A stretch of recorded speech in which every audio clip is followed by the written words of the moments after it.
Yeah, maybe it was the most surprising thing from the first Thursday to Saturday. I know it's small sample size teams. I mean, some guys are. You think about Westside losing to Southeast. Some of those guys may have just been coming off of Yeah. winning a state football championship, and they're not quite adjusted to playing basketball yet. Yeah, no, that's a great win for Southeast, like we said, and you're right. Westside immediately coming off of football, a long football season. I think they're a little beat up right now. That's to take nothing away from Lincoln Southeast. They had to go on the road and win that game over a program that was really good last year. And then again, we just talked about it.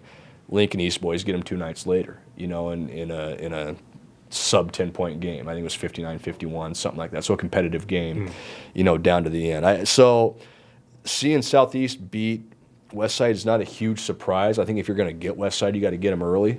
Southeast was fortunate enough to draw them in the first game and with a talented team. But what that does is it kind of builds confidence. It's a deal where you beat a team that was really good last year, returned a lot from that, obviously has athletes from their football run.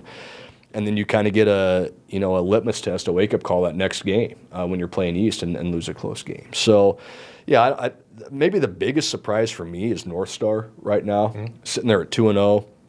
They go the length of the floor and hit a three-pointer at the buzzer to beat Millard South, night one. Going, okay, that's great. Got a cool highlight. You're feeling pretty good.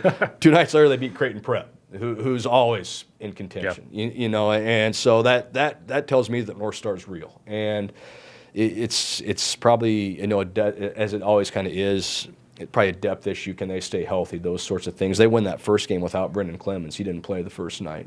And so that tells you they've got some pieces there. They get Bellevue West at the end of this week.